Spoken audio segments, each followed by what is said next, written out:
Radio Ici et Maintenant, 95.2, Jean-Paul Bourg, pour cette émission consacrée au Canada, ouais, l'épopée canadienne.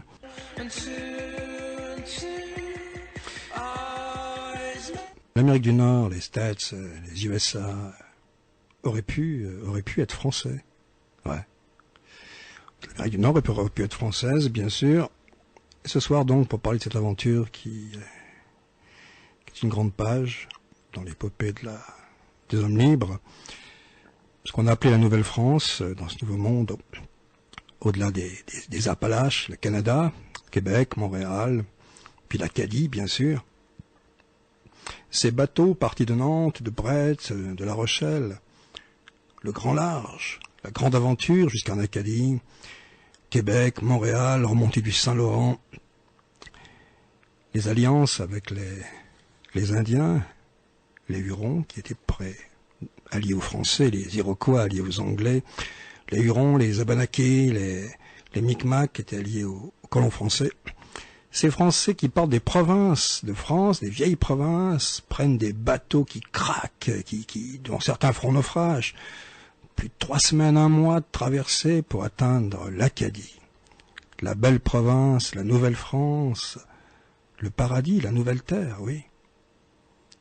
Et il est vrai qu'à cette époque, au commencement de cette épopée, on croyait vraiment que l'aventure allait se poursuivre jusqu'à la Nouvelle-York, New York, Boston, à travers l'ouest de l'Amérique du Nord.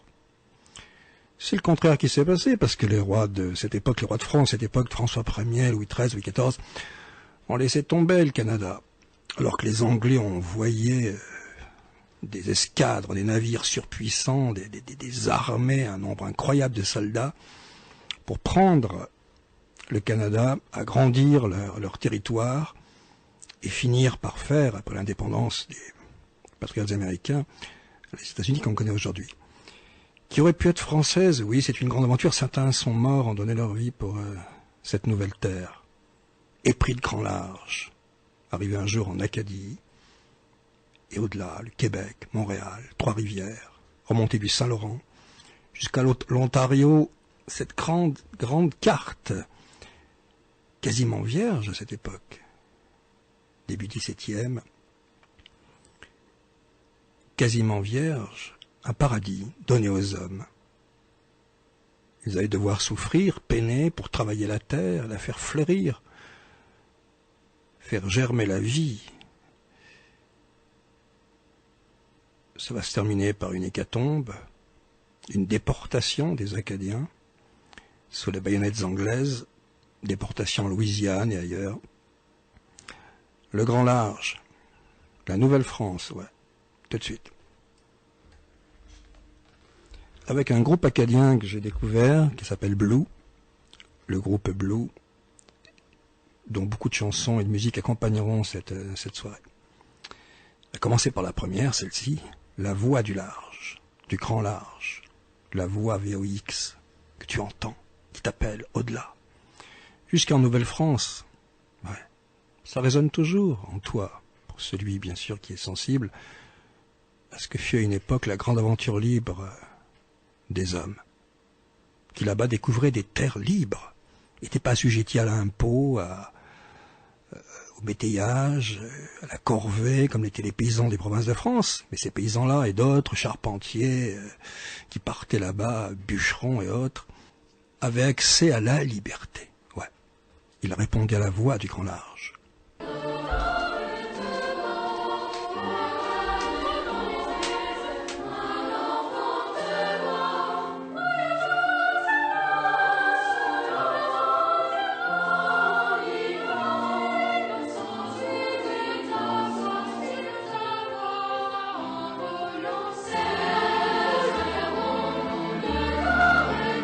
Ben oui, tout commence par des cantiques dans la cathédrale de Brest, de Nantes ou de La Rochelle, avant ce départ et cet appel du grand large. Pour beaucoup de Français, les racines sont là-bas, oui. Et ça parle à l'intérieur de soi. Il y a des hantises.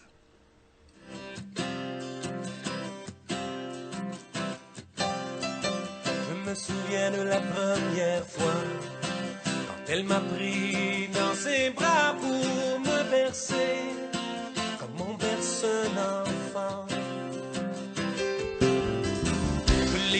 comme on quitte Namur pour les lumières de la grande ville et tous les espoirs d'y faire fortune.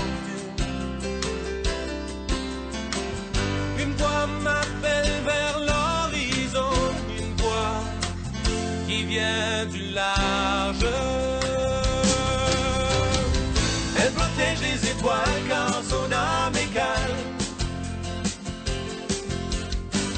Rien ne peut l'apaiser quand son cœur s'enrage. Cette voix du large.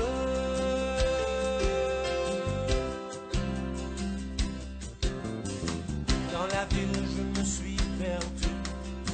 Dans les rues, la vie se passe inaperçue. Ici, on ne dort jamais. S'envoler avec le vent, s'échapper de cette prison et retrouver tous les espaces oubliés.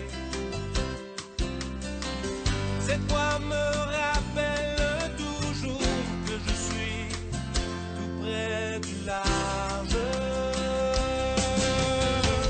Elle protège les étoiles quand son âme est calme. Rien ne peut l'apaiser quand son cœur s'enrage. Cette voix du large.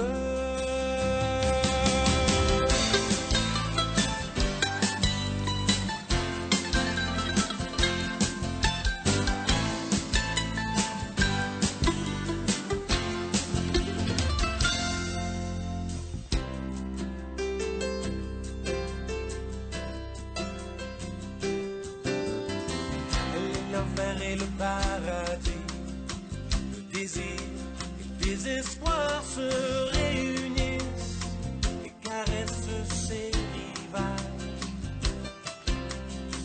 Elle m'accueille parmi sa famille. Dans ce pays qui m'a séduit, cette Acadie m'appelle vers ses rivages. Cette voix remplit tout mon esprit. Je suis un enfant du large. Elle protège les étoiles quand son âme est calme. Rien ne peut l'apaiser quand son cœur s'enrage. La voix du large. Elle protège les étoiles quand son âme est calme. La voix du large. Rien ne peut l'apaiser quand son cœur s'enrage. On appartient au large, tout comme les vagues. Je suis un enfant du large.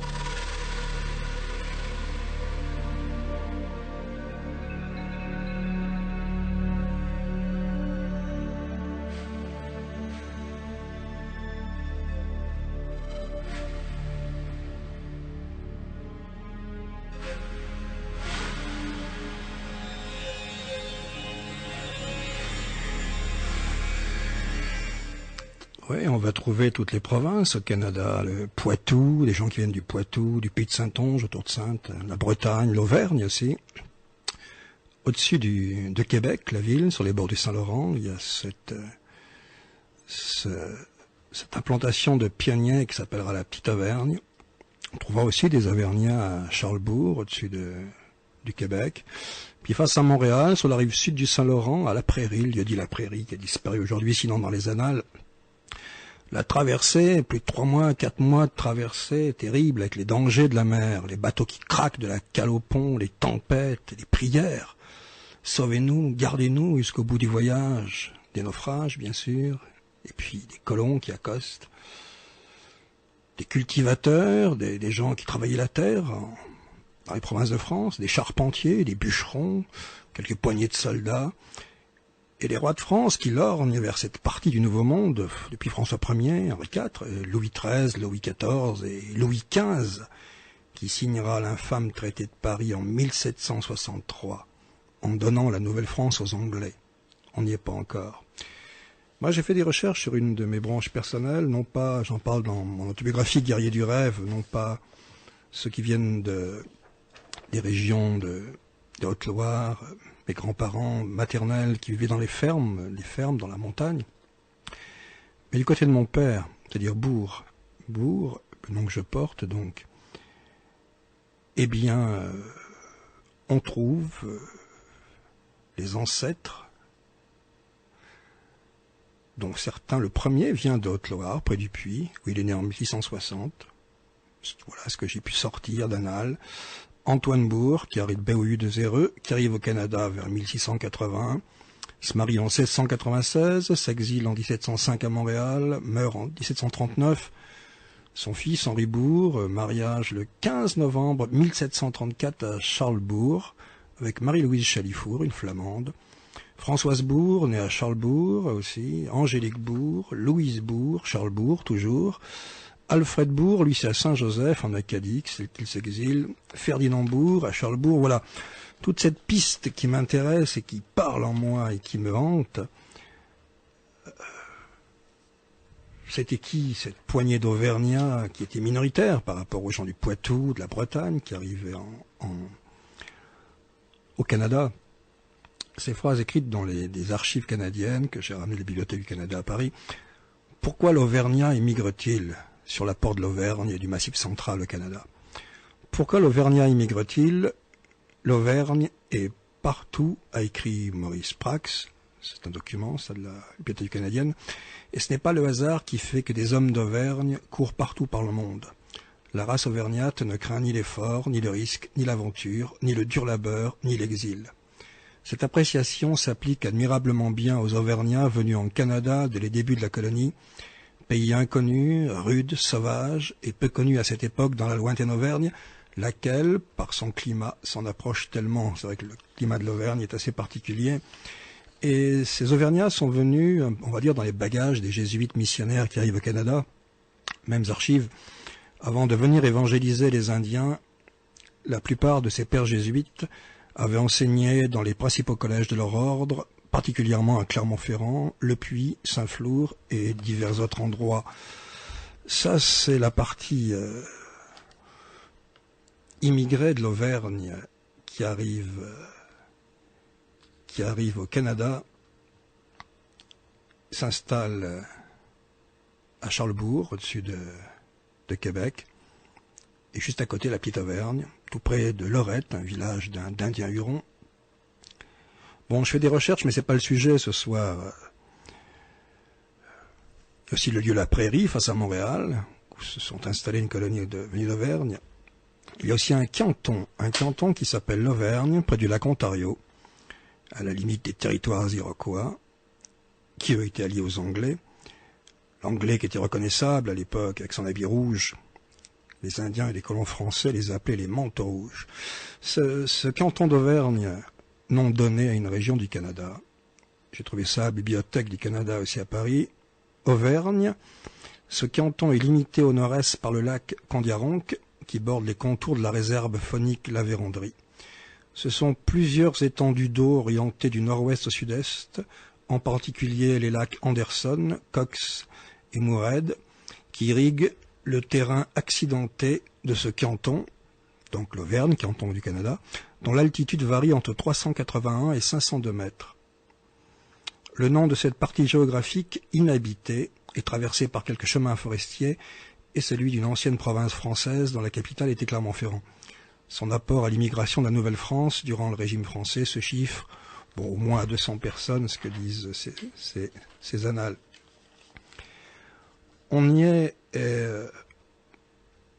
ce sont les terres libres que ces paysans vont découvrir.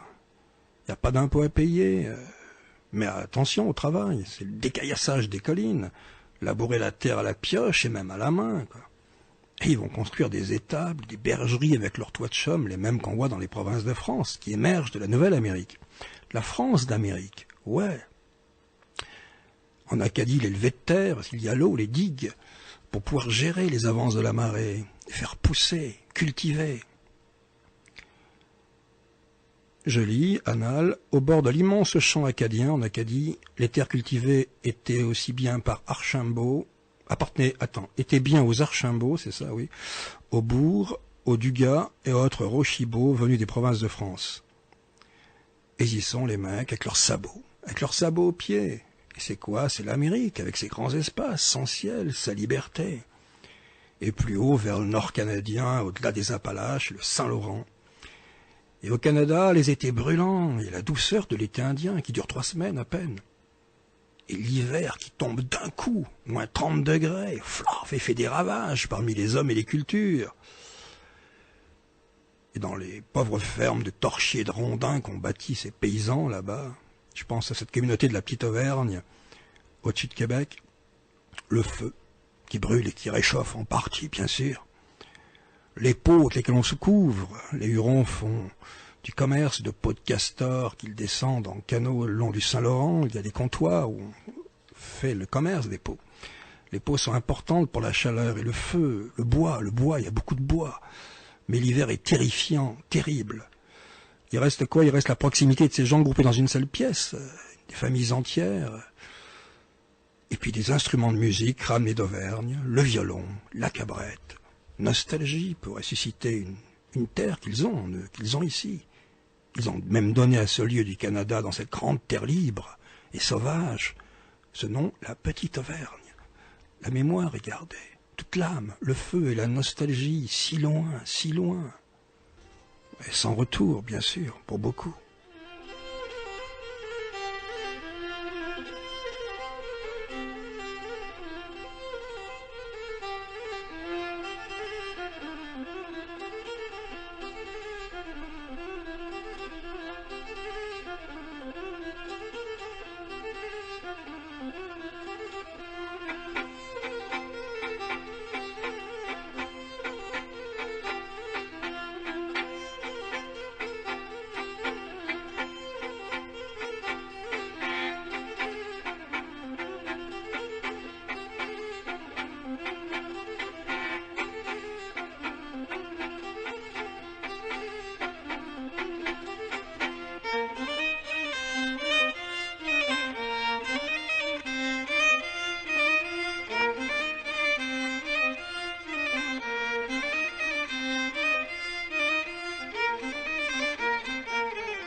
Il fallait une force, une volonté, une résistance, une détermination pour vivre là-bas, en paysan, sabots aux pieds, avec les dangers de cette terre et sa beauté superbe, un vrai paradis.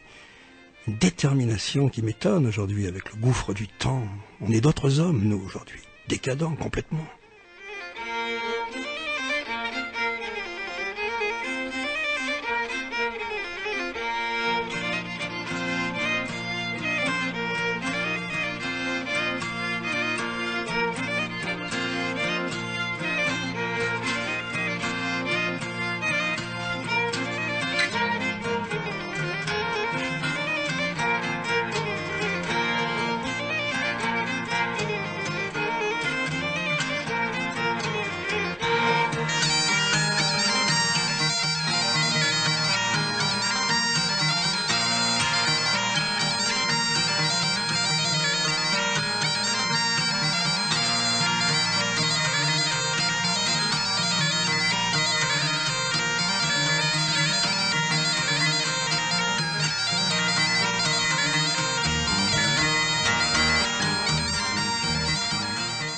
Les alliés des colons français à cette époque, leurs alliés sont des Indiens, sont les Indiens Hurons, dans toute la partie québécoise. En Acadie, au-dessus, c'est les Abenakis, au sud des Appalaches, les Micmacs, jusqu'en Acadie, la tribu des Micmacs, vraiment alliés aux Français, comme le furent les Hurons et les Abenakis, On a fait le mot Micmac pour dire un embrouillis de... C'était simplement la façon de parlementer avec les Indiens, un jour bien, un jour mal, la difficulté des relationnels parfois, la complexité des rapports, qui a fait que ce mot Micmac d'une tribu d'Indiens est devenu le mot courant, populaire, qu'on connaît, quand on dit « ouais, c'est un Micmac, ce truc ». Très péjoratif quand on sait ce que fut cette tribu, bien sûr. Les Micmacs alliés aux Français, les Abenakis et les Hurons du côté du Québec. Les Iroquois plus à l'ouest. Les Anglais se sont servis des Iroquois pour prendre le Canada français, élargir leur colonie. Ouais, la belle province de France, telle qu'elle est, de l'embouchure du Saint-Laurent jusqu'aux forêts acadiennes. L'Acadie avec sa belle capitale, Port-Royal. Port-Royal, c'est un fortin avec quelques canons et puis des fermes, des cultures regroupées autour du fort, avec des noms en Acadie, comme l'Acadie qui aujourd'hui, évidemment, a changé de nom, qui s'appelle la Nouvelle-Écosse. Des noms à cette époque en Acadie comme Beaubassin, Louisbourg, la forteresse à l'entrée du Cap-Breton, Grand-Pré, Beauséjour. Et on entrait par ce qui s'appelait la baie française sur la carte. À droite, Port-Royal, les 12 collines d'Acadie. Et les gens qui travaillent la terre. L'autre côté, l'île Sainte-Croix. Et puis la forêt qui finit pas, le territoire des Micmacs avec la profondeur secrète qui terrifiait beaucoup, qui exaltait certains. Les lacs. François Ier, en 1540 déjà, quand Jacques Cartier reviendra qui ont découvert, donc on le sait, remonter le Saint-Laurent, le 15 janvier, oui, en 1541, oui. François Ier signe, ouais, c'est ça, qu'il prend lui-même possession du Canada, décrété terre française. Bon, les Anglais sont pas là. Les Français, les pionniers français viennent de découvrir une terre vierge avec des Indiens qui occupent quelques... Le territoire est immense et de grandes étendues où il n'y a rien à part la faune et la flore. Un paradis de l'Éden d'avant le commencement du monde. Et terre française, oui.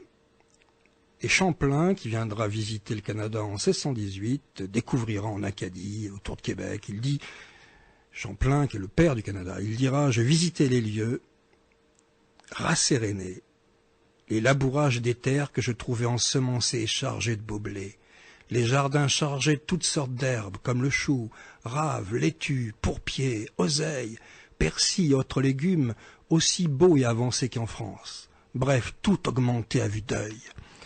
Il suffisait dans ces communautés françaises d'Acadie, d'un violoniste, d'un musicien, aujourd'hui encore, pour redonner tout l'esprit de cette province. Ouais, l'Acadie, c'est aussi un rythme, une sensibilité, une passion, une mémoire aujourd'hui.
Ouais, bien sûr, le commerce des fourrures, tous les ans, des centaines de canaux conduits par des Hurons qui descendaient le Saint-Laurent avec des peaux de castor, des peaux de loup, des peaux d'ours. Les Hurons qui sont reliés totémiquement à l'ours, le peuple de l'ours, qui descendaient jusqu'au Québec, aux Trois-Rivières, à l'embouchure du Saint-Maurice, qui étaient les rendez-vous, où étaient les comptoirs de peaux. On pouvait échanger, acheter. Il y avait une règle à cette époque dans le Canada français, c'était le mariage quasiment obligatoire. Mais d'une manière particulière, c'est vrai que dans les provinces de France, on se mariait, il y a une formule qui est une vieille phrase populaire, marie-toi dans ton pays, de préférence dans ton village, le vieux truc de terroir des racines. Là, c'est le contraire. Ces personnes qui arrivent de toutes les provinces de France, avec des patois, des dialectes différents déjà, qui vont finir au contact des officiers français, de toute la caste qui parle le bon français de Molière à cette époque, qui vont finir par se mêler dans une telle proximité qu'on va parler le français bien mieux qu'on le parle aujourd'hui, bien avant qu'on le parle en France, qui a été encore au dialecte différent. Parce que là, il y a eu justement le rassemblement de toutes ces langues. Donc on se marie, ce qui ne se serait jamais produit, moi je le vois dans ma famille, entre un Auvergnat et une fille d'un pionnier, d'un colon flamand. Ce qui serait impossible en Auvergne ou dans les pays flamands à cette époque, ou en Flandre à cette époque.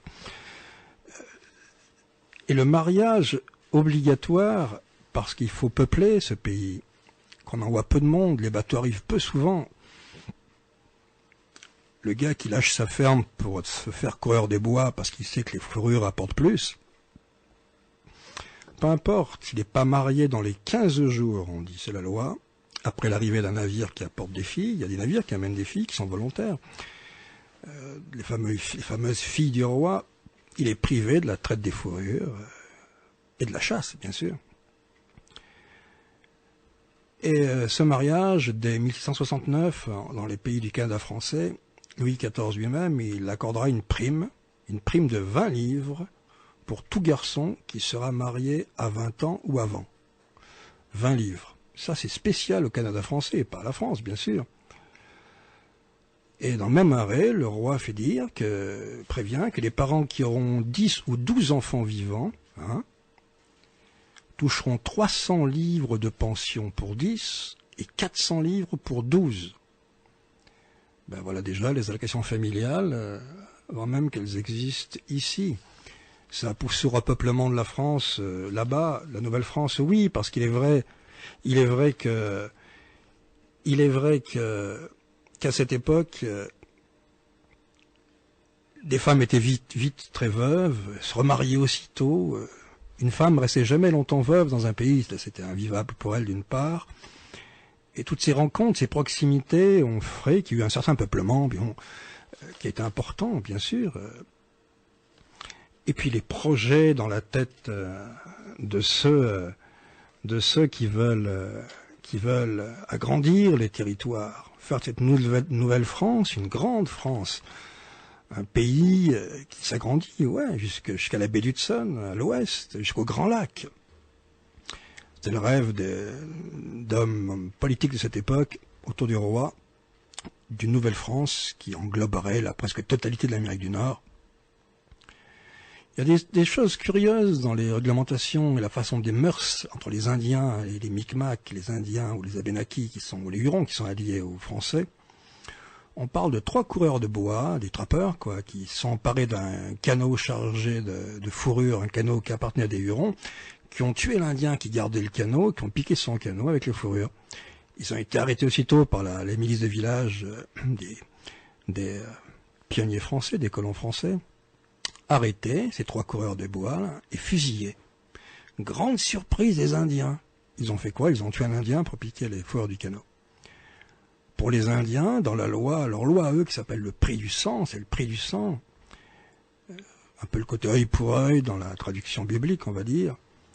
La mort d'un homme exige la mort d'un autre homme, pas de 3 hommes. Déjà, les différences étranges entre les mœurs et les règles, chacun découvrant les autres. Et dans l'intervalle, les Iroquois sont poussés par les Anglais qui veulent prendre le Canada français. Et les attaques d'Iroquois, elles sont connues. Ils recherchent quoi? Les fermes isolées. Une ferme, quelques baraquements, quelques animaux. Il y a quoi? Il y a une escopette pour tirer ou un mousquet. Le paysan est un cultivateur-soldat, on pourrait dire, en même temps il garde sa terre, quoi, mais il n'a quasiment rien. Et les Iroquois fondent sur les villages, brûlent les terres, détruisent, massacrent et couragent des colons en face de ceux qui cultivent la terre, qui défendent leur terre et leur famille et leurs enfants. Ils inventent une nouvelle forme de guerre qu'on appellera la guerre à la canadienne, c'est la guérilla. Il est impossible de se battre à la française, à l'européenne, en ligne comme ça. Ils l'ont fait quelquefois quand les armées sont arrivées envoyées par le roi de France, ce qui a étonné les Indiens au début. En ligne, clairon et bannière en avant. Non, là c'est la guérilla pour combattre les Iroquois et les Anglais qui arrivent, bien sûr. Plus de question de se battre en rang serré. Chaque tireur est derrière un arbre, derrière un bosquet. Il abat son ennemi, splauf, il réarme, tac, et il vise. On leur a même dit de viser de préférence des généraux et des officiers, on les reconnaît aux vêtements, dès l'engagement de la bataille pour provoquer le désordre dans l'armée adverse. C'est ce qu'on appelle la guerre canadienne, et c'est le début, la création de la guérilla. Il y a eu toute cette histoire qui a été terrible pour beaucoup. Bon, cette image, lorsque le roi envoyait des soldats sur place, quelques centaines, qui sont descendus sur les Iroquois, conduits par un monsieur de Tracy, un noble français, qui marche en ordre de bataille comme à la française, quoi. Un drapeau claquant au vent, les trompettes qui sonnent, les tambours. Grande surprise de la milice canadienne, des paysans, des hommes d'armes, trappeurs qui les accompagnent, qui eux sont accoutumés à la guerre à la canadienne, à la guérilla, quoi. Mais là, les plus surpris ont été les Iroquois, ce coup-là, impressionnés par ce truc magique, quoi. Bannière, tambour, clairon. C'est quoi cette grande magie, cet esprit? Pour eux, c'était magique, bien sûr. Donc, ils ont battu en retraite. Bon, ils se sont habitués après, ils ont bien compris du jeu, on les a pas eu deux fois. Et la meilleure des guérillas, des tactiques, était la guerre à la canadienne, bien sûr. Et dans l'autre sens, bien sûr, les Français et leurs alliés hurons, sans aucune pitié pour ce que font les autres au l'air, c'est œil pour œil, dent pour dent, le prix du sang à la française et à l'indienne en même temps. Et les bourgades, les villages des Iroquois qui sont brûlés, leurs provisions saisies. Une marche guerrière vers le sud qui commence à inquiéter les Anglais qui sont à Boston, et qui lorgne depuis un petit moment et pousse les Iroquois à des entreprises guerrières contre les colons français. Bon, il y a eu ce régiment que la France a envoyé en 1665, le régiment de Carignan, très connu, très mythique presque, qui combattent contre les Iroquois. 24 compagnies de soldats détachés de régiments du Poitou, d'Orléans, etc., dès leur arrivée, elles ont défilé dans les rues de Québec. T'imagines, les milices paysannes, les gens, les quelques soldats qui gardent Québec, voyant arriver d'un seul coup une compagnie entière, des compagnies entières de soldats venus de France, applaudis, fêtés. Enfin, leur roi Louis XIV les avait entendus. Il n'avait pas oublié le Canada. Le régiment de Carignan qui arrive à bord des bateaux avec des bœufs, des moutons, des vivres pour les colons français. Joie des Canadiens, bien sûr. C'est le seul effort que fera le roi, les rois même, depuis Louis XIII, bien avant, le François Ier, pour le Canada, qui jamais n'a été soutenu. Et les rois de France ont quasiment envoyé rien pour soutenir le Canada, alors que les Anglais ont fait le contraire, à la puissance 10, 100. N'empêche que les gens vivent leur quotidien sur place, là-bas. Et puis il y a aussi la fameuse eau de vie qu'on a interdit à un moment donné de vendre, de troquer avec les Indiens, parce qu'elle mettait les Indiens dans des folies incroyables, leur sens exacerbé, c'était le délire, elle était incontrôlable. Donc elle était, à part le trafic bien sûr, réservée aux colons français de ces provinces de France, qui aimaient bien descendre des liqueurs et de l'eau qui fout la cervelle en l'air, le fameux rhum qui n'est plus au sud. Et l'ivresse, elle est restée dans les mémoires de l'Acadie comme une grande fête et une façon dionysiaque, orgiaque dans le sens de la nature en exubérance, celle de l'homme vivant, quand il n'y avait pas la guerre et que le travail était terminé, qu'il pouvait passer à exprimer sa joie de vivre par la musique, par les chants. L'ivresse était quasiment faisait partie, comme elle a été dans l'Ouest américain aussi, et dans d'autres régions, faisait partie de l'exubérance des colons, certains jours de la semaine, lorsqu'on se laissait aller. Elle est restée dans les mémoires de la tradition de la chanson acadienne. C'est une bouteille de rhum que je me suis acheté. C'est une bouteille de rhum que je me suis acheté. C'est dans la gorge que ça va me chauffer. Gloriam, spiritamidam. J'aimerais boire du rhum, j'aimerais boire du rhum, j'en ai pas encore bu. J'aimerais boire du rhum, j'aimerais boire du rhum, j'en ai pas encore bu. C'est dans la gorge que ça va me chauffer. C'est dans la gorge que ça va me chauffer. C'est dans les jambes que ça va me trembler. Gloriam, spiritamidam. J'aimerais boire du rhum, j'aimerais boire du rhum, j'en ai pas encore bu. J'aimerais boire du rhum, j'en ai pas encore bu. C'est dans les jambes que ça va me trembler. C'est dans les jambes que ça va me trembler. C'est dans la rue qu'on va voir tomber. Gloriam, spiritamidam. J'aimerais boire du rhum, j'en ai pas encore bu. J'aimerais boire du rhum, j'en ai pas encore bu. C'est dans la rue qu'on va voir tomber. C'est dans la rue qu'on va voir tomber. C'est le policeman qui va me ramasser. Gloriam, spiritamidam. J'aimerais boire du rhum, j'en ai pas encore bu. J'aimerais boire du rhum, j'en ai pas encore bu. C'est le policeman qui va me ramasser. C'est le policeman qui va me ramasser. C'est dans la prison qui va m'amener. Gloriam, spiritamidam. J'aimerais boire du rhum, j'en ai pas encore bu. J'aimerais boire du rhum, j'en ai pas encore bu. C'est dans la prison qui va m'amener. C'est dans la prison qui va m'amener. C'est du pain noir qui va me faire manger. Gloriam, spiritamidam. J'aimerais boire du rhum, j'en ai pas encore bu. J'aimerais boire du rhum, j'en ai pas encore bu. J'aimerais boire du rhum, j'en ai pas encore bu. J'aimerais boire du rhum, j'en ai pas encore bu. J'aimerais boire du rhum, j'aimerais boire du rhum, j'en ai pas encore.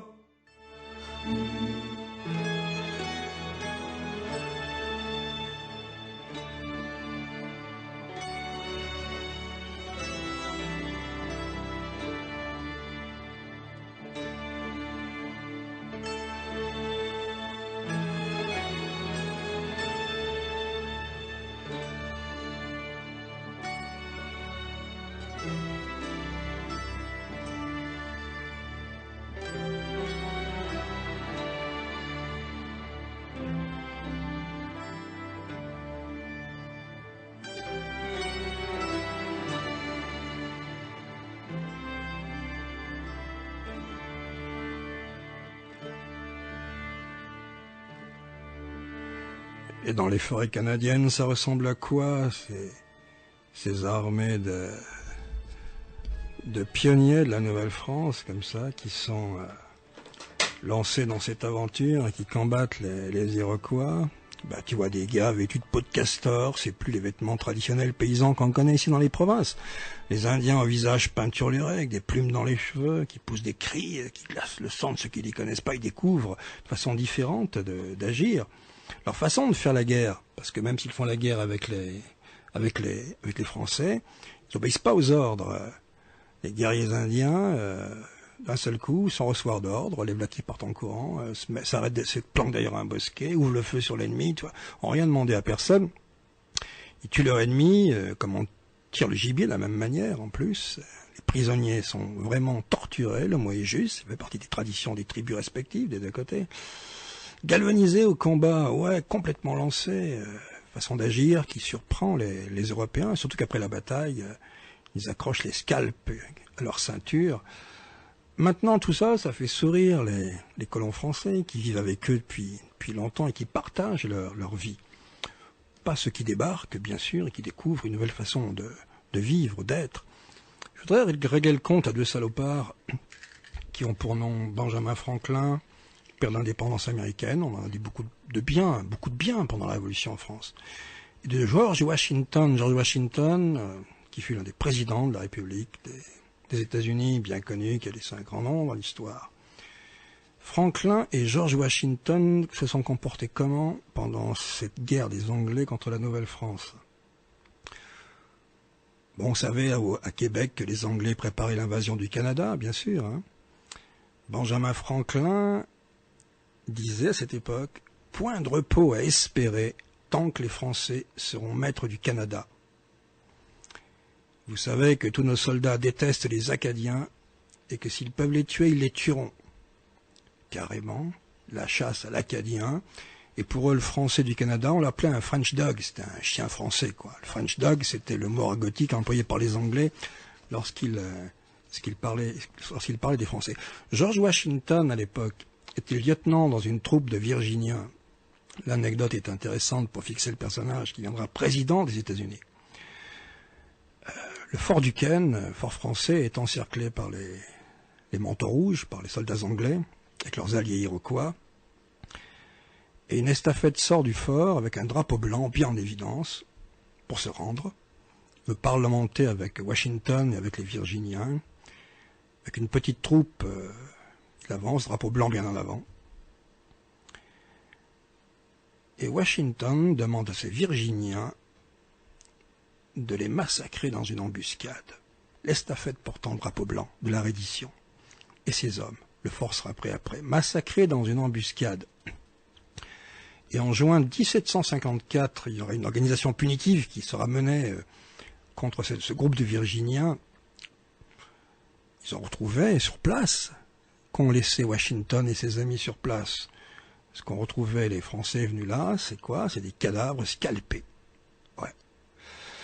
Donc le 3 juillet 1754, après, disent les archives, 9 heures de combat acharné contre des Canadiens très déterminés, les Virginiens finissent par capituler.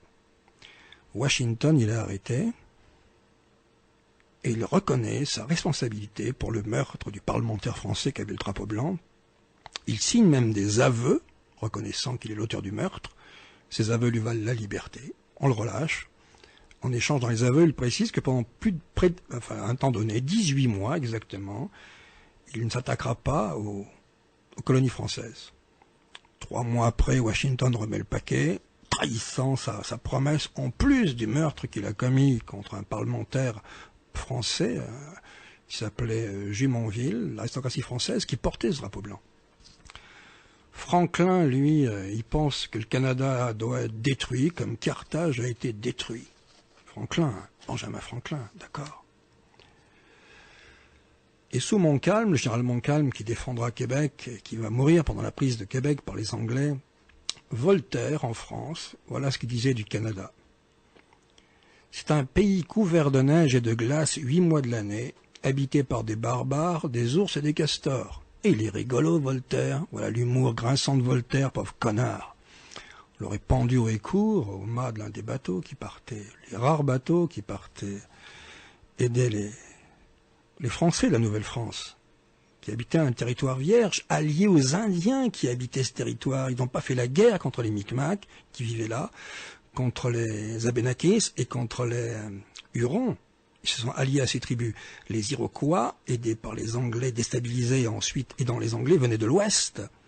Donc c'était une parfaite pacification, un paradis qu'ils étaient en train de créer, de façonner une terre vierge de toute beauté qui leur était offerte, découverte, donnée, avec leurs alliés Hurons.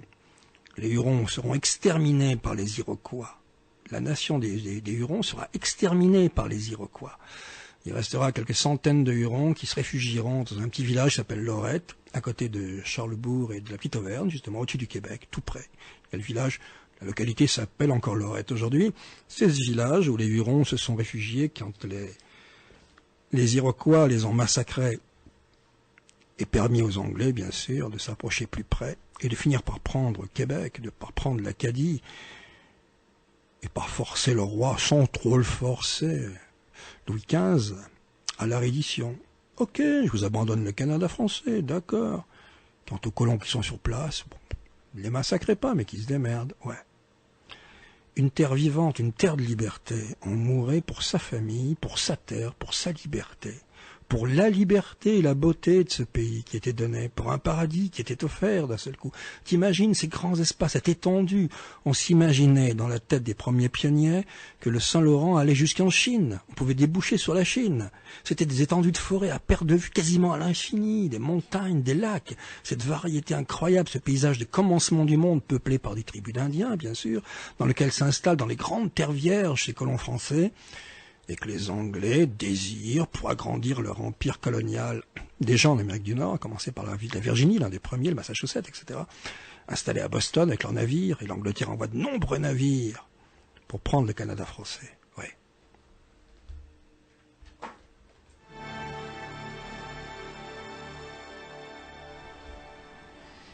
Dans un village de Hurons, il y avait ce rite qui s'appelait souffler l'allumette. Ça veut dire que les Hurons étaient polygames, et quand un des colons français, peu importe, un coureur de bois, un trappeur, un paysan, un soldat, peu importe, voulait passer la nuit avec une fille Huronne, il allait dans la tente, et il amenait un brindille d'herbe enflammée, comme ça, il rentrait avec. Alors c'était un rite Huron, c'était un rite connu des Hurons, les Hurons le pratiquaient. La fille tournait la tête, si elle soufflait sur la brindille, ça voulait dire éteindre l'allumette, le mec pouvait coucher avec elle. Sinon, elle soufflait pas sur la brindille, elle tournait la tête de l'autre côté. Et le mec, il haussait les épaules, il sortait, il allait voir s'il trouvait pas à son bonheur dans un tipi un peu plus loin. Mais il y avait cette pratique qui était étonnante, qui s'appelait éteindre l'allumette. Et il y a eu beaucoup de métis qui sont nés, bien sûr. Cette proximité entre les Hurons et les Français était très forte, jusqu'au le don physique d'eux-mêmes. C'est vrai que les Français les aidaient à conserver leur territoire que voulaient leur prendre les Iroquois. Les Iroquois, poussés par les Anglais, s'attaquaient aux Hurons et aux Français, et les Anglais, eux, visaient le Canada français, bien compliqué, un vrai Micmac. Pas au sens où l'on entendait les Micmacs, la tribu d'Acadie, qui a des Français Micmac, Abénakis, Hurons, il en reste quoi aujourd'hui? Il en reste des chants, bien sûr, superbes. Kayuani kayue, kayuani kayue, wehio, hawi hawi ne kai na wia hea. Kayuani kayue, kayuani kayue, kayuani kayue, hawi wehio, hawi hawi ne kai na wia hea. Kayuani kayue, kayuani kayue, kayuani kayue, hawi wehio, hawi hawi ne kai na wia hea. Kayuani kayue, kayuani kayue, kayuani kayue, hawi wehio, hawi kayuani kai na wia wehio, hawi kayuani kai na wia kayuani kayu, hawi wehio, hawi kayuani kai na wia wehio, hawi kayuani kai na wia kayuani kayu, hawi wehio, hawi hawi kai na wia kayuani kayue, kayuani kayue, kayuani kayu, hawi. Ouais, les Indiens ont beaucoup fait pour les colons français. Lorsque les Anglais attaquent, on parle de cette armée de soldats anglais en uniforme rouge, les manteaux rouges, qui arrivent à travers les bois en ligne. Et les Indiens qui accompagnent les Français, ceux-là n'ont jamais vu d'Anglais, ils sont stupéfaits par ces colonnes de soldats en habits rouges. C'est un témoin de l'époque qui raconte: les sauvages s'arrêtèrent un moment pour considérer cette masse d'hommes qui s'avançait lentement et régulièrement à travers les bois si épais du paysage. Les baïonnettes étincelantes, les brillants habits écarlates des soldats anglais étonnèrent ces enfants de la forêt accoutumés à ne rencontrer que des guerriers habillés comme eux, ou les colons français qu'on connaît. Au milieu de ces Anglais, un officier, qui est toujours le même, George Washington, le futur président des États-Unis, il est là lui aussi. Ils se sont fait avoir en beauté. Washington s'est barré la queue entre les jambes, si j'en lis le texte.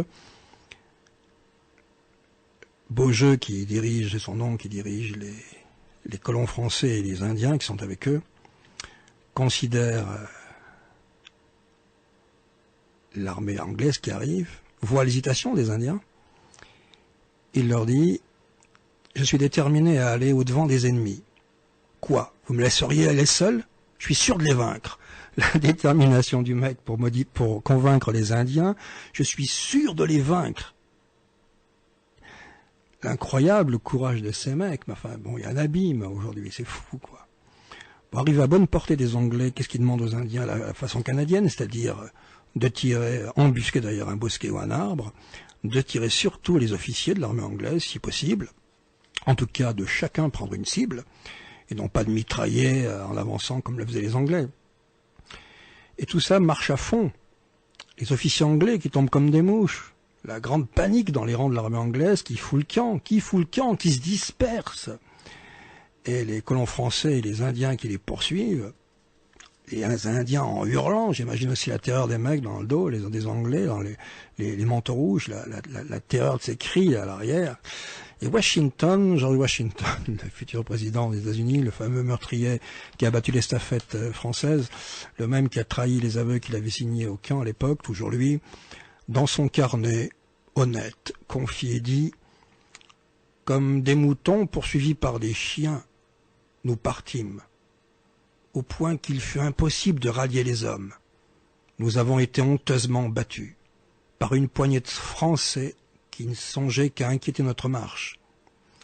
Plus de 1000 soldats anglais resteront sur le terrain, morts, et 63 officiers qui ont été abattus par les mecs, la balle, paf, immédiatement, quoi, visée, pour foutre la merde dans les rangs de la... Ça, c'était des guerres à la canadienne, des guerres, la guérilla, telle qu'elle a été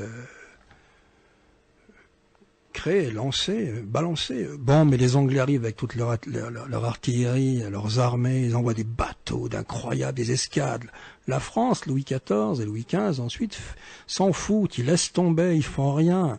Les gars sur place, des poignées de Français et de soldats vont se démerder à 1 contre 10. Ouais.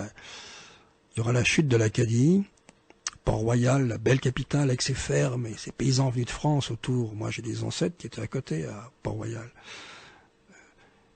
Bon, j'en parlerai dans une autre émission, ces recherches que j'ai fait ces jours-ci.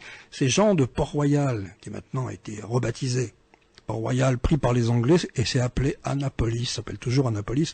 Annapolis, la reine Anne, hein, on a donné ça au nom de la reine Anne d'Angleterre. On est déjà en 1690, quand on parle d'invasion, les Anglais ont réuni au Massachusetts, en Virginie, ont un plan très simple, c'est prendre la Nouvelle-France en tenaille, en se servant du Saint-Laurent, 2 attaques, une par le sud, une par le nord, remonter l'Hudson jusqu'à Montréal, d'autres arrivant par voie d'eau sur le Québec, et puis attaquant en bas l'Acadie, et les Iroquois les aidant sur le terrain, dans la forêt, dans les villages, incendiant et brûlant les villages avec des compagnies anglaises. La reine Anne, qui veut prendre l'Acadie et la Nouvelle-France, elle envoie à Boston d'Angleterre 51 navires de guerre. Il n'y en a pas un en face, il y a une dizaine de navires en face, quoi. Elle envoie 51 navires de guerre, avec le général Nicholson qui commande l'escadre, avec pour but de s'emparer de Port-Royal.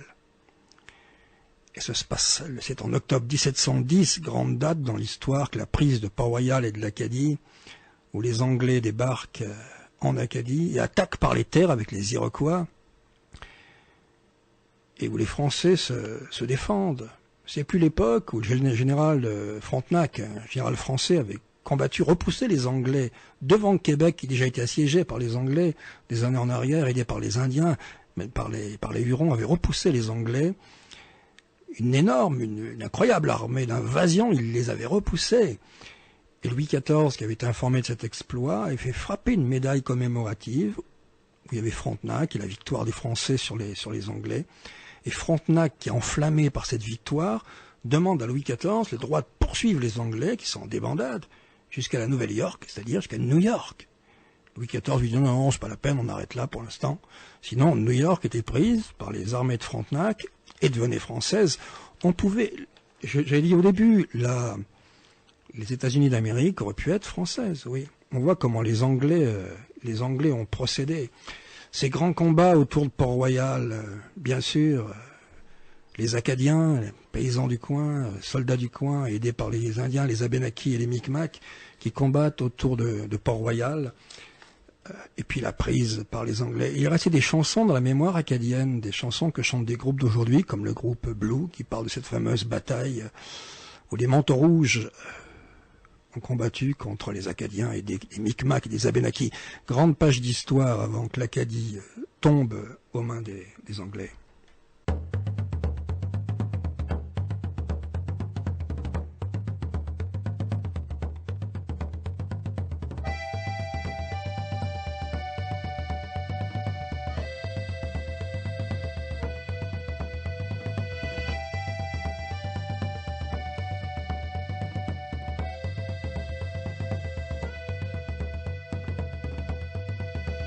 Au pays de mes ancêtres, le berceau de l'Acadie, auprès du village de Paradis. Dans un temps rempli de peine et d'hostilité, lorsqu'ils volent les terres des fermiers. Les Abenakis, Acadiens et Micmacs, contre les manteaux rouges, il a fallu se battre. Dans ce petit ruisseau qui traverse la prairie, la bataille de Bloody Creek a pris place cette journée.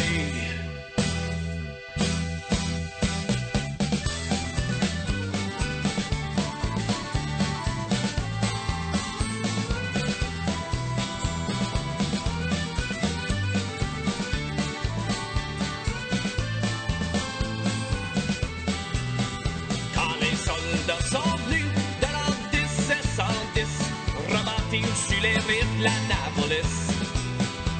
Le faux des billots, du bois à chauffer, mal le terrain est nu et inondé. Les Abenakis, Acadiens et Micmacs, contre les manteaux rouges, il a fallu se battre. Dans ce petit ruisseau qui traverse la prairie, la bataille de Bloody Creek va bien vite commencer.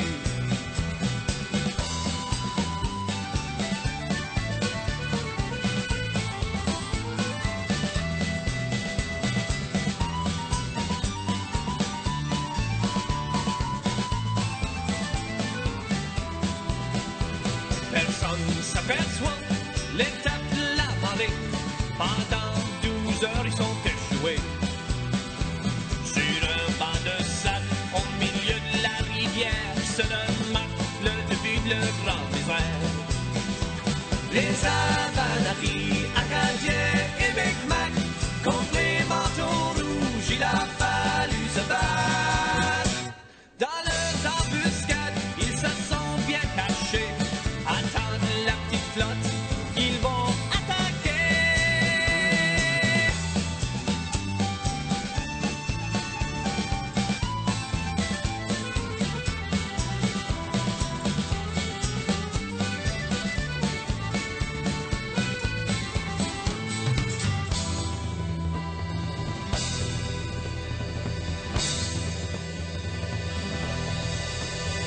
Enfin, le niveau, la rivière est montée et du banc de sable ils sont dégagés. Le baleinier s'éloigne des radeaux, continue sa course vers le ruisseau. Les Abenakis, Acadiens et Micmacs, contre les manteaux rouges, il a fallu se battre. Dans ce petit ruisseau qui traverse la prairie, la bataille de Bloody Creek a bien sûr arrivé. Il y en a plusieurs qui ont perdu leur vie et versé le sang au nom de l'Acadie. Oh, oh, oh, oh.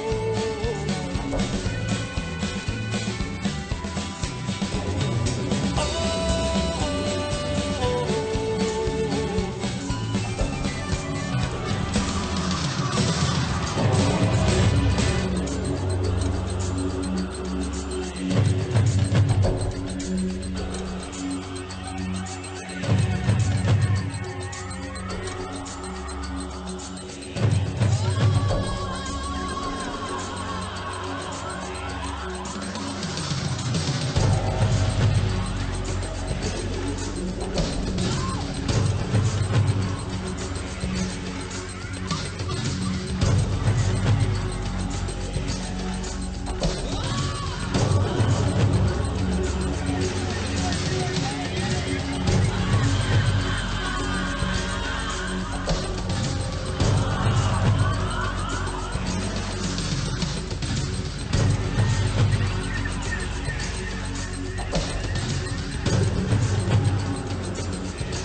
Et une fois qu'il a pris l'Acadie, le gouverneur Laurence, gouverneur anglais, a décidé d'expulser tous les Acadiens, de les déporter. Ouais. Et qui a souscrit à cette bonne idée? Tous les grands politiques anglais de cette époque, comme Washington, comme Franklin aussi, et d'autres, et tous les autres, depuis la couronne d'Angleterre. Donc déporter les Acadiens sans distinction, je lis, afin que personne ne puisse s'échapper par les bois avec son troupeau. Ordre est donné d'arrêter dans chaque village, dans chaque hameau, tous les chefs de famille. C'est comme ça que Laurence, le gouverneur, il est persuadé qu'il empêchera les femmes de s'enfuir avec leurs enfants, tu vois. 2 septembre, la ville occupée par les Anglais, des affiches sur les murs, proclamation anglaise, la voilà. John Winslow, écuyer, lieutenant-colonel et commandant des troupes de Sa Majesté à la Grand-Pré, les mines, la rivière aux Canards et lieux adjacents, aux habitants des districts ci-nommés, aussi bien aux anciens qu'aux jeunes gens et aux petits garçons.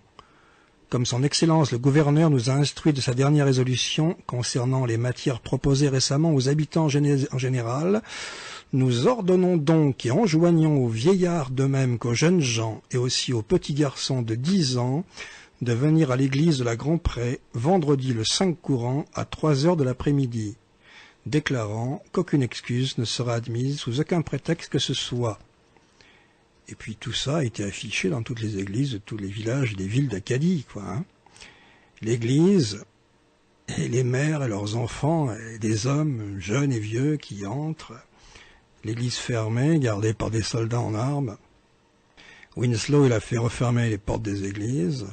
Il est là avec ses officiers. Et la déclaration qui suit va être lue à tous ces Acadiens enfermés dans les églises, pris au piège. J'ai reçu de son Excellence le gouverneur Laurence des instructions du roi que j'ai entre les mains. Les instructions de Sa Majesté sont que vos terres, vos maisons, votre bétail et vos troupeaux sont confisqués par la couronne avec tous vos autres effets. Les ordres péremptoires de Sa Majesté sont que tous les habitants français de ces districts soient déportés. Déclaration officielle. Les hommes sont surveillés par des Anglais fusils et baïonnettes. Et Winslow, dans son journal, il écrit lui-même « Les femmes, en proie à la détresse, portaient leurs nouveau-nés ou leurs plus jeunes enfants dans leurs bras. D'autres traînaient au moyen de charrettes leurs parents infirmes. Et les voilà obligés d'avancer, d'embarquer sur des vieux canots, on les emmène sur des voiliers. Les familles qui se séparent jamais, les enfants qui se perdent au milieu des appels... les soldats anglais qui contiennent la foule, le grand boxon, quoi. Les bateaux où on les entasse comme du vulgaire bétail. Et de là où ils sont, des canaux qui les emmènent, ils peuvent apercevoir les flammes qui dévorent leurs granges, leurs étables, leurs maisons en Acadie. Eugène Guérin qui écrit « L'Acadie n'était plus qu'un désert. Les colons anglais pouvaient venir en prendre possession dans la paix du Seigneur. » Cette déportation scandaleuse, terrible, dont on ne parle pas, elle a un nom dans l'histoire. Elle s'appelle simplement, on va peut-être le modifier ce nom, le grand, avec des majuscules, le grand dérangement. Voilà, la déportation de 10 000 Acadiens déportés en Louisiane ou ailleurs, ça s'appelle le grand dérangement. Déportation opérée par les armées anglaises, alors que des groupes comme... Blue, aujourd'hui en Acadie, disent qu'ils sont acadiens et défendent cette mémoire et cette histoire. Bien sûr que oui.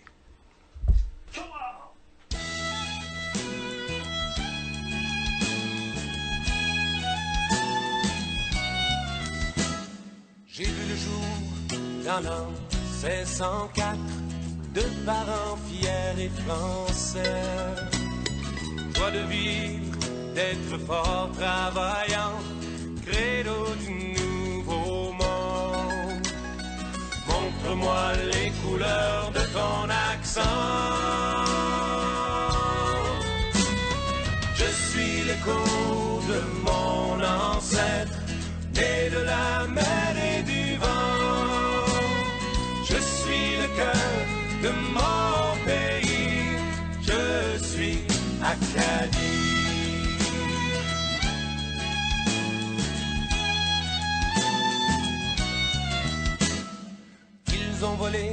ma terre, ma patrie, brisée, famille et amant. Malgré la peine, je suis encore présent, me revoilà au berceau. Amis et cousins, Cadiens, fêtons. Je suis l'écho de mon ancêtre, né de la mer et du vent.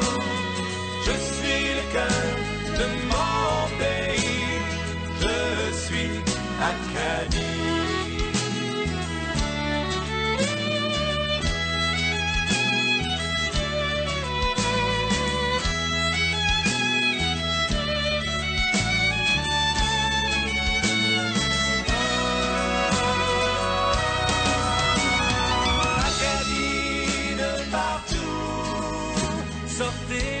Partagez votre aventure, car ici rayonne l'âme de notre culture. Je suis l'écho de mon ancêtre, né de la mer et du vent. Je suis le cœur de mon pays, je suis Acadie. Tu es l'écho de ton ancêtre, né de la mer et du vent. Tu es le cœur de ton pays, tu es Acadie.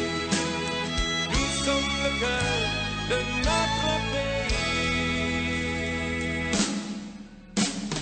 Nous sommes Acadie.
Et bien sûr, Québec et Montréal finiront par tomber. Les Anglais débarquent, entourent Québec avec un nombre d'hommes.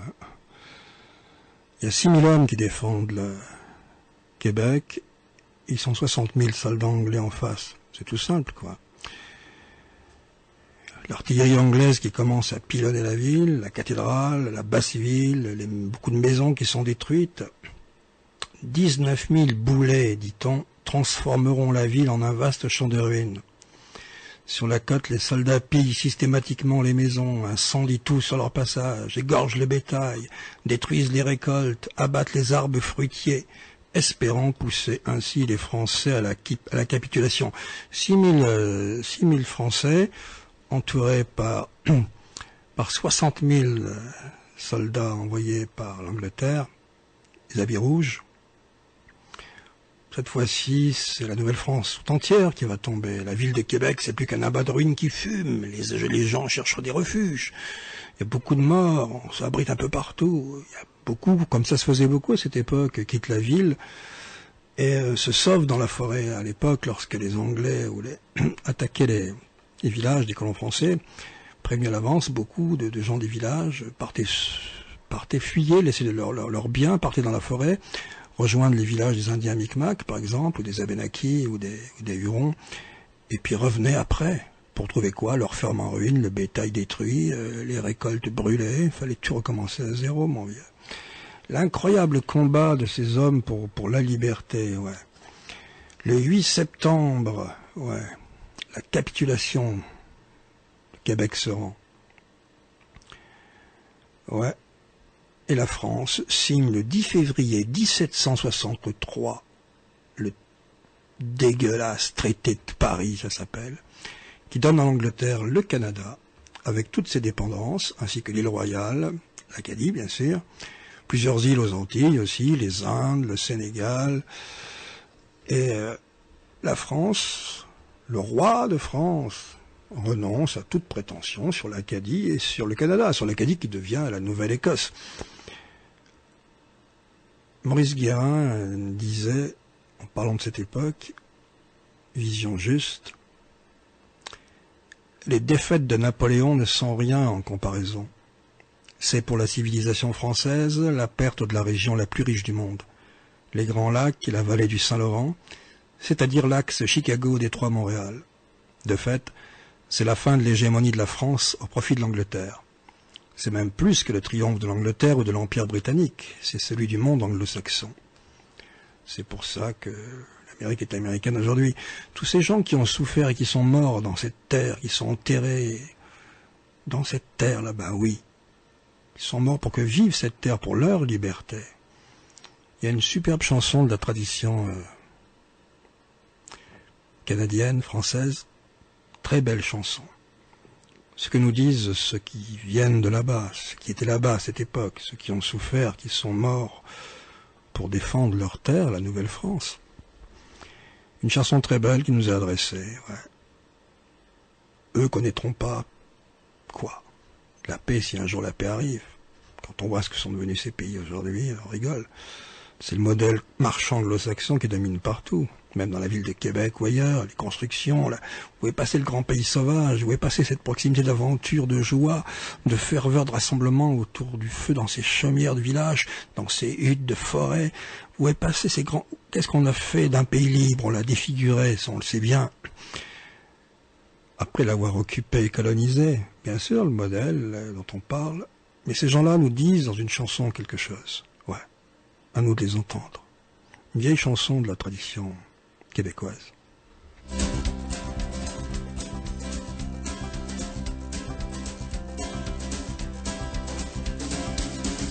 Quand les hommes vivront d'amour, Toujours le groupe Blue, le groupe acadien. il n'y aura plus de misère. Et commenceront les beaux jours. Mais nous serons morts, mon frère. Quand les hommes vivront d'amour, ce sera la paix sur la terre. Les soldats seront troubadours. Mais nous serons morts, mon frère.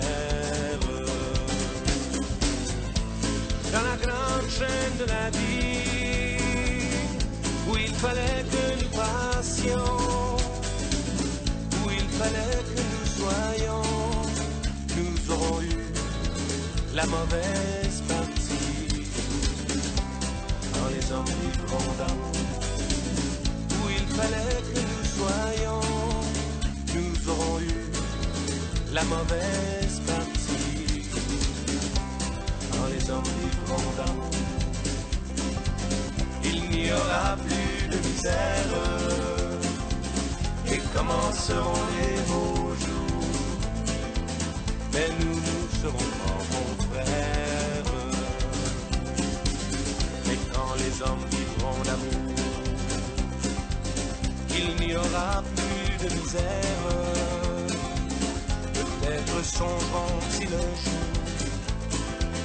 à nous qui serons morts, mon frère, nous qui aurons mauvais jour, dans la haine et dans la guerre, chercher la paix, chercher l'amour, qu'ils connaîtront alors, mon frère, dans la grande chaîne de la vie,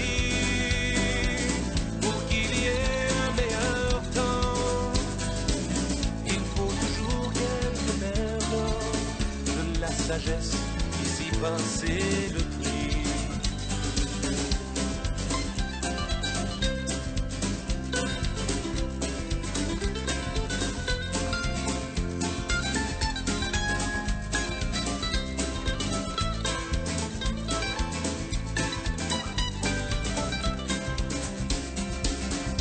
Quand les hommes vivront l'amour, il n'y aura plus de misère, et commenceront les beaux jours, et nous serons morts, mon frère. Quand les hommes vivront l'amour, il n'y aura plus de misère, commenceront les beaux jours. Mais nous serons morts, mon frère.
Ouais, s'il reste encore cette autre forme de guérilla aujourd'hui qui est le retour aux forêts. Il y a dans les légendes acadiennes des Français d'Acadie imprégnés par toute cette nostalgie de la forêt, de ce grand pays sauvage, des chansons qui racontent l'arrachement aux racines et le retour aux grandes étendues sauvages qu'on ne doit pas perdre, qu'on est en train de perdre, bien sûr.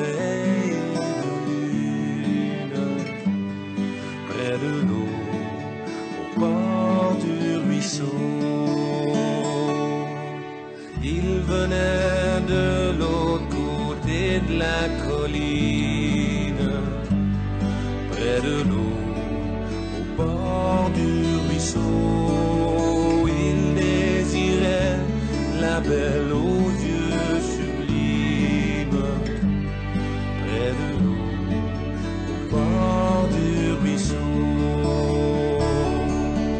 Tourne les feuilles de ces histoires d'amour comme un vent qui flatte le jour. Il voulait découvrir tous les secrets cachés dans son palais.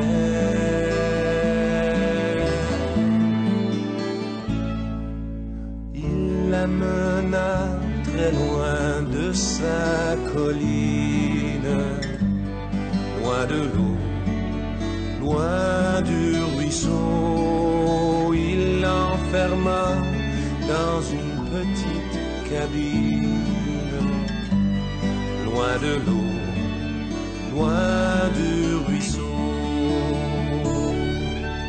Depuis, elle cherche un coin de sa colline, près de l'eau, au bord du ruisseau. Elle ne parle plus de soleil ni de lune, loin de l'eau, loin du ruisseau. Tourne les feuilles de ces histoires d'amour comme un vent qui viole le jour.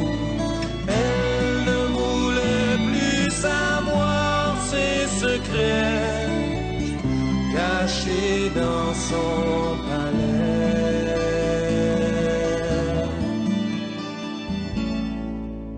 Un jour il est rentré dans sa cabine, loin de l'eau, loin du ruisseau. Il a perdu la belle aux yeux sublimes, loin de l'eau, loin du ruisseau. Quand je me promène tout près de sa colline, près de l'eau, au bord du ruisseau, je l'entends parler de soleil, de lune, par le vent, au bord du ruisseau.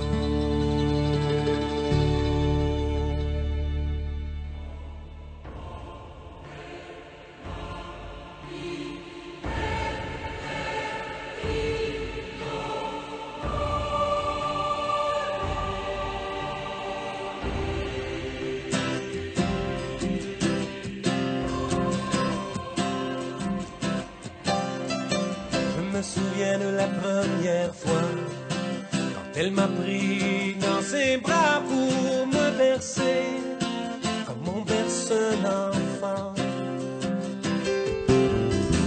Je l'ai quitté comme on quitte un amant pour les lumières de la grande ville et tous les espoirs d'y faire fortune. Une voix m'appelle vers l'horizon, une voix qui vient du large. Elle protège les étoiles quand son âme est calme. Rien ne peut l'apaiser quand son cœur s'enrage. Cette voix du large.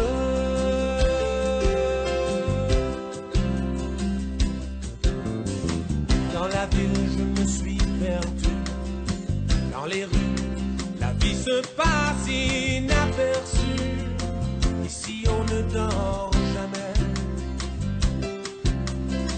S'envoler avec le vent, s'échapper de cette prison et retrouver tous les espaces oubliés. Cette voix me rappelle toujours que je suis tout près du large.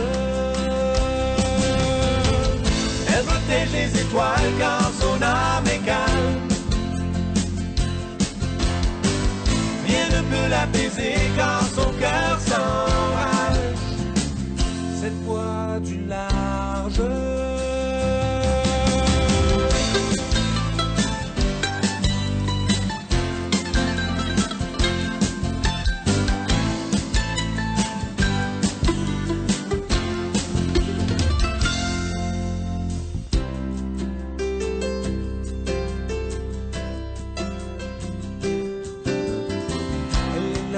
Le paradis, le désir et le désespoir se réunissent et caressent ses rivages. Elle m'accueille parmi sa famille. Dans ce pays qui m'a séduit, cette Acadie m'appelle vers ses rivages. Cette voix remplit tout mon esprit. Un enfant du large. Elle protège les étoiles quand son âme est calme. Rien ne peut l'apaiser quand son cœur s'enrage. La voix du large. Elle protège les étoiles quand son âme est calme. La voix du large. Rien ne peut l'apaiser quand son cœur s'enrage. On appartient au large, tout comme les vagues. Je suis un enfant du large.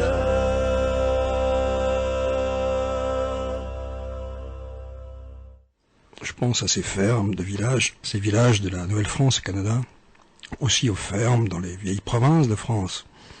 Les fermes et les villages, bon, la vie immédiate, l'environnement naturel. Et puis je me surprends quelquefois dans le métro à Paris, marchant dans un couloir de métro, dans le hall d'un immeuble, dans un ascenseur, peu importe, ou sur un trottoir, enfin, tout ce qui est la vie quotidienne dans ce qu'on vit aujourd'hui, hein. Et je me dis que dans un environnement naturel de proximité, ça serait quoi, ça? Pourquoi on serait dans un souterrain, le métro? Dans un environnement naturel, c'est parce qu'il y a danger, qu'il y a urgence. On se met pas, pour d'autres raisons, dans un sous-sol. Ou alors on est mineur et on creuse. Dans un hall d'immeuble, dans les escaliers qu'on monte pour monter à l'appartement du dessus. Dans un environnement naturel, ce serait quoi? Ce serait une forteresse, un fort, pour protéger. Parce qu'il y a un danger, c'est la protection, solidité. Étonnamment, on vit dans un monde complètement stratégique, où l'homme est tué, bien sûr, en tant qu'homme, et où tout correspond absolument pas. Je sais pas, je marche sur un trottoir, j'ai la sensation, j'ai la communion involontaire de mon corps et du béton. Voilà, c'est tout simple. Marche, comme disait l'Indien, pieds nus sur la terre sacrée, c'est une autre sensation. Va au bois de Vincennes, te mettre pieds nus si tu veux. On parle pas des merdes de chiens, des bouts de verre éclatés au sol, bon. Puis on n'a plus la plante des pieds faite pour le sol. Mais sans aller jusqu'à la radicalité du retour aux forêts, prendre conscience d'un environnement qui n'est pas fait. Alors nous, on l'a banalisé dans le métro, parce que ça va plus vite, on se déplace d'un endroit à un autre, ok.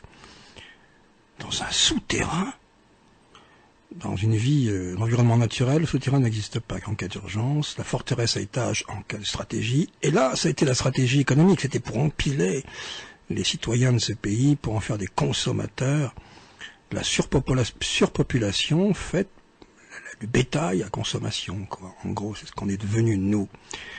Et le pire, c'est même pas ça, c'est que pour atteindre ce but-là, ils ont détruit la terre et l'environnement immédiat, de proximité.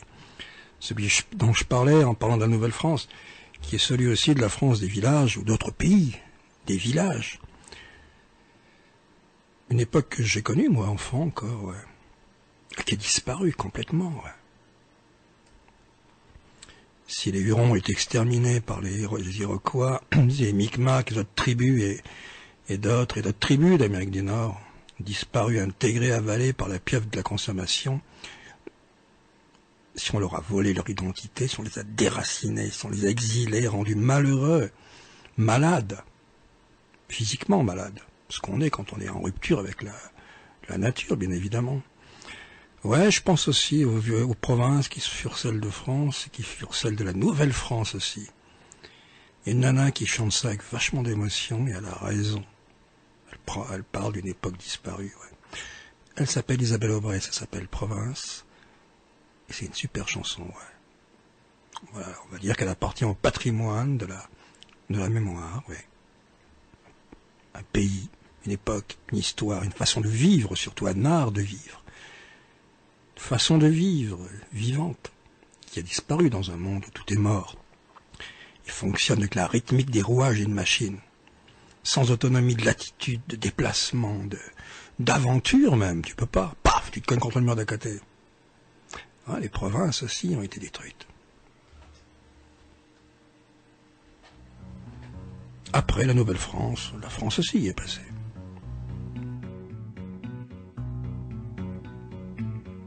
Bien des volets sont clos d'une croix de Saint-Jean. Souvenir, souvenir. Le dernier violonneux est mort à 102 ans. Au fond de tes chapelles, plus de misérérés. Et dans les étangs sombres, les barques sont noyées. Province, ma lointaine patrie. Province, de chez toi à Paris voyage aujourd'hui peu de lettres. Circule plus jamais de charrette. Et dans tes salles de noces, de fêtes, dans l'an, plus de bas de conscrits. Province, ma lointaine patrie. Province. Et qui a fait ça? Les salopards, les disciples de George Washington et de Benjamin Franklin et des autres. Famille le soir en bout de table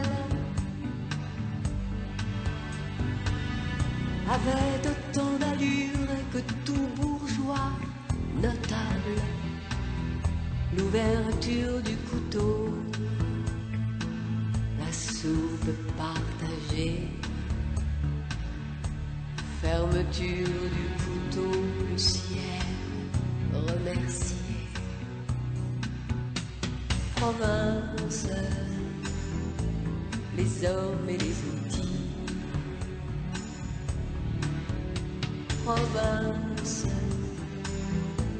un accent par lieu dit, plus la mémoire des vignerons et celle des artisans maçons, la marque aux chaînes des bûcherons, les charpentiers, leurs apprentis. Province, province, province, ma lointaine patrie. On va souffrir les champs, les vents et la pluie forte. On va pleurer les bois, les toits, les blés, les orges. On va rêver les pommes, les mûres et les noisettes. Sans légende, sans royaume, dans les villes où nous sommes, nous tomberons comme des hêtres, brûlés de foudre et de tempête, sans nos racines déployées. France, France, France, ton histoire est comptée. Ici la vie est qui s'éraille, là-bas plus de tambourinaire, l'accordéon des épousailles laisse au silence tout le pays. Province, province, les hommes et les outils, les parlers, les lieux dits, les bois et les prairies.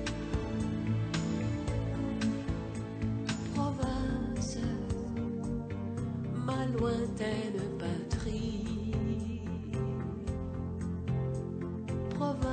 France, ma lointaine patrie.